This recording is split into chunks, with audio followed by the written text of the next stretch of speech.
இந்த விநாயகர் சதுர்த்திக்கு பூரண கொழுக்கட்டைய விரிசலே வராம நேரம் ஆனாலும் கல்லு மாதிரி ஆகாது, சாஃப்டா டென்ஷனே இல்லாம பண்ணிடலாம். ஒரு சில டிப்ஸோட ஒரு அடிகனமான பேன்ல ஒரு கப் அரிசி மாவை மீடியம் ஃப்ளேம்ல வச்சு மாவு கலர் மாறாம சூடாகிற வரைக்கும் வறுத்தா மட்டும் போதும். வேற ஒரு பாத்திரத்துல மாத்திடலாம். பிகினர்ஸ் இந்த டிப்ஸை ஃபாலோ பண்ணுங்க. கொழுக்கட்டையில விரிசலே வராது, சாஃப்டாவும் இருக்கும். 1.5 டேபிள் ஸ்பூன் மைதா மாவுல 2 டேபிள் ஸ்பூன் தண்ணி ஊத்தி கெட்டி இல்லாம மிக்ஸ் பண்ணிக்கோங்க. மைதா மாவுக்கு பதிலா நீங்க கோதுமை மாவு கூட யூஸ் பண்ணலாம். ஒரு கப் அரிசி மாவுக்கு 1.5 கப் தண்ணி கரெக்டா இருக்குங்க. கூடவே மேல் மாவுக்கு தேவையான அளவு உப்பு. இந்த சமயத்துல நீங்க 2 டேபிள் ஸ்பூன் வெள்ளை சக்கரை கூட போட்டுக்கலாம். மேல் மாவும் லேசான ஸ்வீட்டோட இருக்கும். ஒரு டீஸ்பூன் நெய், நம்ம கரைச்சு வச்சிருந்த மைதா மாவு கரைசலையும் ஊத்தி நல்லா மிக்ஸ் பண்ணிக்கலாம். தண்ணி நல்லா கொதிச்சு வந்ததும் நம்ம வறுத்து வச்சிருந்த அரிசி மாவை கொஞ்சம் கொஞ்சமா போட்டு கிளறிக்கோங்க.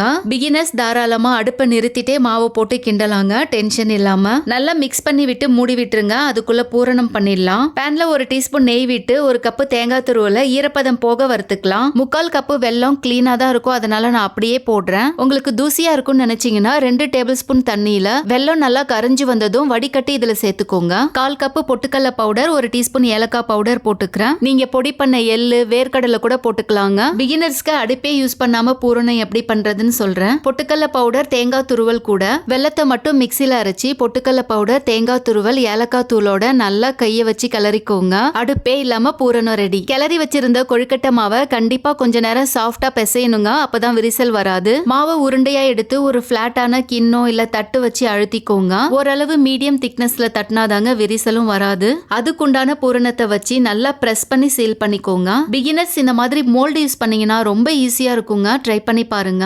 ஒரு நெய் தடவுன பிளேட்ல கொழுக்கட்டைகளை 10 நிமிஷம் ஆவியில வேக வைக்கணும். நல்லா ஆறுனதுக்கு அப்புறம் எடுங்க, விரிசல் இருக்காது. கண்டிப்பா கொழுக்கட்டை சாஃப்டாவே இருக்கும். ட்ரை பண்ணி பாருங்க.